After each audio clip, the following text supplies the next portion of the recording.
శ్రీమాత్రే నమః. అనుకున్నవన్నీ ఆయనే చేయించేస్తే ఇంక వేరే చోటకి వెళ్ళవలసిన అవసరమే లేదు కదా. మహాస్వామి వారి పాదాలు పట్టుకుంటే అన్నీ ఆయనే తీర్చేస్తారు అనటానికి చక్కటి ఉదాహరణ ఇప్పుడు మనం తెలుసుకోబోయే ఈ సంఘటన. అసలు తనని నమ్ముకొని స్వామి అని అక్కడ ఉండిపోతే స్వామివారు ఆ భక్తుల కోసం ఎదుటి వాళ్ళని అర్థించటానికి కూడా అస్సలు మొహమాట పడరు. అంతటి అపార కరుణా సింధువు మహాస్వామివారు. ఈరోజు ఆ లీల తెలుసుకునే ముందు మహాస్వామివారి పాదపద్మాలకి నమస్కరిస్తూ వీడియోలోకి వెళ్ళిపోదాం. పరమాచార్య స్వామివారు అప్పుడు మహారాష్ట్రలో మకాం చేస్తున్న కాలం. ఒక భూస్వామి స్వామివారికి సౌకర్యవంతమైన విడిది కోసం వారి అవసరాలన్నీ జాగ్రత్తగా చూసుకునేవాడనమాట. ఆయన దగ్గర పనిచేసే ఒక సేవకుణ్ణి ఈ ఏర్పాట్లలో ఏ లోపం రాకుండా స్వామివారి నిత్య అవసరాలు చూసుకోవటం కోసం అక్కడ ఏర్పాటు చేశాడు. ఆ యువకుడి పేరు పవార్. ఆ యువకుడు స్వామివారు అక్కడ ఉన్నన్ని రోజులు స్వామివారికి అన్ని సేవలు చేశాడనమాట. పరమాచార్య స్వామివారు ఆ యువకుడి భక్తికి మెచ్చి ఎంతో ప్రీతితో అక్కడి నుంచి వెళ్ళిపోయే ముందు స్వామివారు భూస్వామితో అడుగుతారు, ఈ యువకుణ్ణి నాతో తీసుకువెళ్ళనా అని. ఆ భూస్వామి చాలా సంతోషిస్తాడు. అతని ఆనందానికి అవధులు లేవన్నమాట. ఎందుకంటే అతని దగ్గర పనిచేసే సేవకుడు మహాస్వామి వారి దగ్గర ఉండబోతున్నాడు అంటే అతనికి ఎంత ఆనందంగా ఉంటుంది. దేవుడే పిలిచి నీకు వరమిస్తున్నాను అంటే ఏ భక్తుడు వద్దు అంటాడు చెప్పండి. అలా ఆ భూస్వామి పరమాచార్య స్వామి వారితో చెప్తారు, సంతోషంగా మీతో తీసుకువెళ్ళండి స్వామి, అతని కుటుంబాన్ని నేను చూసుకుంటాను, వాళ్ళ అవసరాలన్నీ నేను తీరుస్తాను, కాబట్టి అతను తన కుటుంబం గురించి ఏ దిగులు పెట్టుకోవాల్సిన అవసరం లేదు, వాళ్ళ కుటుంబాన్ని నేను కళ్ళల్లో పెట్టుకుని కాపాడుకుంటాను అని చెప్పి ఆ పవార్ని మహాస్వామి వారితో పాటు పంపిస్తాడు. అప్పటి నుంచి ఆ ఉత్తర భారతీయ యువకుడు శ్రీమఠంలో ఒక సభ్యుడైపోయాడు. ఆ తరువాత శ్రీమఠం మకాం ఏ సౌకర్యాలు లేని చోట చేశారనమాట. అది రాత్రి సమయం. వంటొండి మఠం సభ్యులందరూ భోజనాలు అవన్నీ చేసేశారు. అన్నపానాదులు ఎవ్వరికీ లోటు లేకుండా సమృద్ధిగా ఉండాలని మహాస్వామి వారి ఆజ్ఞ. ఎప్పుడైనా సరే శ్రీమఠానికి ఎవరైనా వస్తే ఆకలితో పంపించేవారు కాదు మహాస్వామి. వచ్చిన వాళ్ళందరూ భోజనం చేసి వెళ్ళవలసిందే. అలా చేసి వెళ్ళకపోతే మహాస్వామి వారు ఒప్పుకునేవారు కాదనమాట. ఎవ్వరికీ భోజనం తక్కువ కాకూడదు, ఎవ్వరూ ఆకలితో ఉండకూడదు అనేది మహాస్వామి వారి ఆకాంక్ష. అయితే ఆ రోజు అందరూ భోజనాలు ముగించేశారు. ముగించేసిన తర్వాత పరమాచార్య స్వామి వారు వచ్చారు. వచ్చి ఒక్కొక్కరిని అడుగుతున్నారు, భోజనం చేశారా అని. అందరూ తిన్నామని చెప్తున్నారు. చివరిగా స్వామివారు బయటికి వచ్చి చూస్తే తలుపు దగ్గర పవార్ కాపలా ఉన్నాడనమాట. అతనికేమో తమిళం రాదు. అందుకని మహాస్వామి వారు సైగతోటే ఏమైనా తిన్నావా అని చెప్పి అడుగుతారు. పవార్ దీనంగా లేదు అన్నట్టుగా తల ఊపాడు. మహాస్వామి వారు వెంటనే మఠం మేనేజర్ని పిలిచి, ఈ యువకుడు మనల్ని నమ్మి ఇక్కడికి వచ్చాడు, అతనికి భోజనం పెట్టాలని నీకు ఎందుకు అనిపించలేదు? అతను అడగకపోయినా అతనికి నువ్వు భోజనం పెట్టాలి కదా. అతనికి మన భాష రాదు, నువ్వెందుకు అతని గురించి పట్టించుకోలేదు?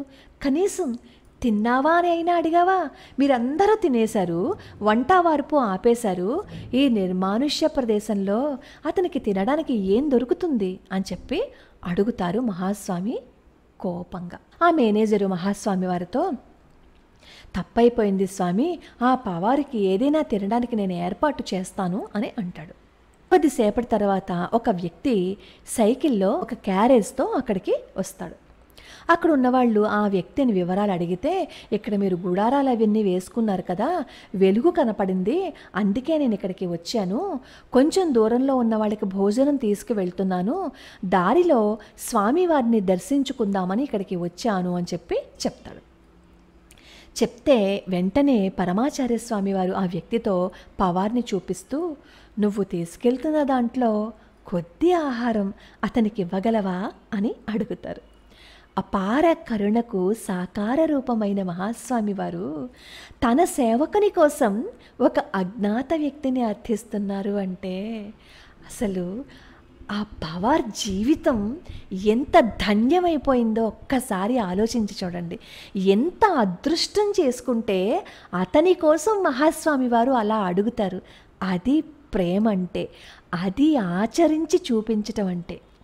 వెంటనే ఆ వ్యక్తి, ఈ క్యారేజీలో ఆహారం ఉంది, అతన్ని తినమనండి, నేను వేరే ఏర్పాట్లు చేసుకుంటాను అని ఆ క్యారేజీ ఇచ్చి వెళ్ళిపోతాడు.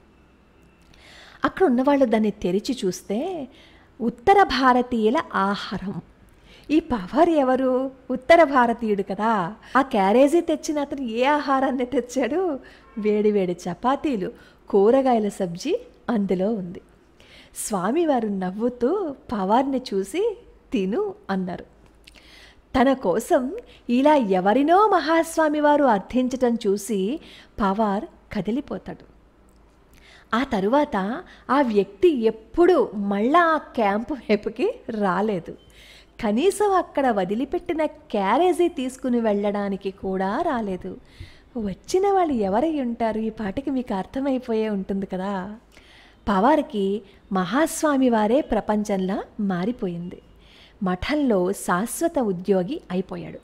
పరమాచార్య స్వామి వారు మేనాలోకి వెళ్ళే వరకు అన్నీ తానే సేవించేవాడు, అన్ని అవసరాలని తీర్చేవాడు. మహాస్వామి వారు ఎప్పుడూ మేనాలో నిద్రపోయేవారు. అంతే తప్ప హాయిగా ఫ్యాన్లు అవి వేసుకుని ఎప్పుడూ నిద్రించేవారు కాదు. అది మహాస్వామి వారి నిష్ఠ అంటే.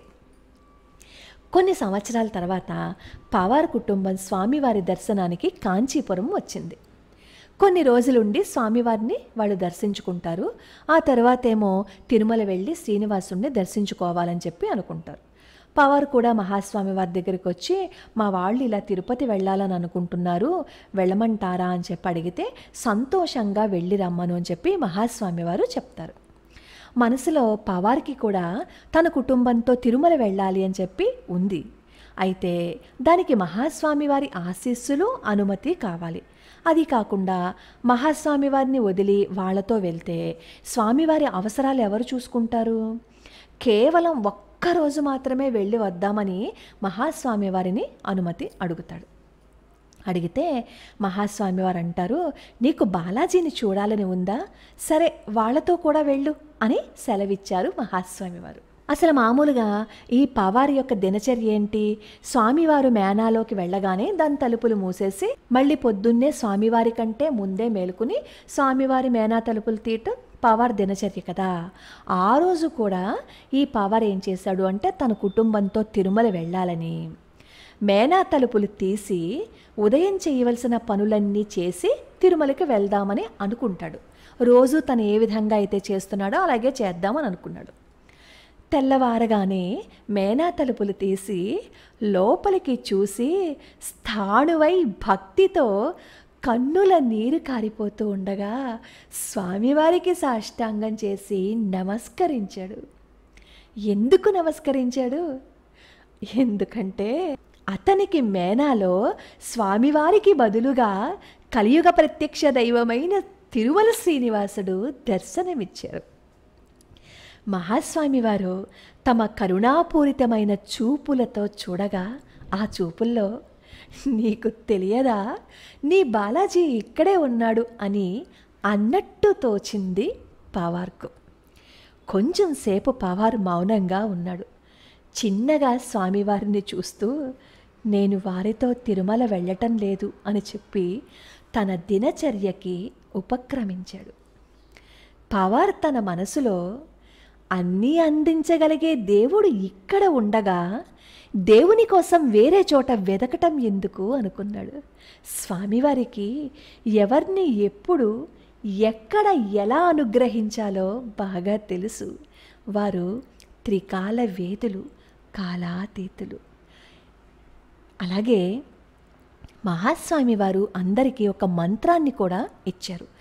అదేంటి అంటే, ఒకసారి మహాస్వామి వారు తిరుమల స్వామివారిని దర్శనం చేసుకోవటానికి వెళ్ళినప్పుడు స్వామివారికి వింజామరలు అవన్నీ వేచి బయటికి వచ్చి పొద్దున్నే వెంకటేశాయ నమః అని అనుకోమన్నారు. రాత్రి నిద్రపోయేటప్పుడు వెంకటేశాయ మంగళం అని అనుకోమన్నారు. అలా అలవాటు చేసుకుంటే భగవంతుడి అనుగ్రహం ఉంటుంది. ఈ మంత్రాన్ని అందరూ చేసుకోండి అని చెప్పి మహాస్వామి వారు ఇచ్చారు. ఎంతటి కరుణ లేకపోతే మన గురించి ఇలా ఆలోచిస్తారు. మనం మహాస్వామి వారి పాదాలు పట్టుకుంటే నీకు నేనున్నాను అనే అభయం మహాస్వామి వారు తప్ప ఇంకెవరు ఇవ్వగలరు. అక్కడ పవార్కి ఉత్తర భారతీయుడి వంట మాత్రమే ఎందుకొచ్చిందో ఈ పాటికి మీకు అర్థమైపోయే ఉంటుంది కదా. సంపూర్ణ శరణాగతి చేస్తే నేనున్నాను అంటూ మహాస్వామి వారు మన వెన్నంటి ఉంటారు అనటానికి ఈ లీల ఒక ఉదాహరణ. అపార కరుణా సింధుం జ్ఞానదం శాంతరూపిణం శ్రీ చంద్రశేఖర గురుం ప్రణమామి ముదాన్వహం.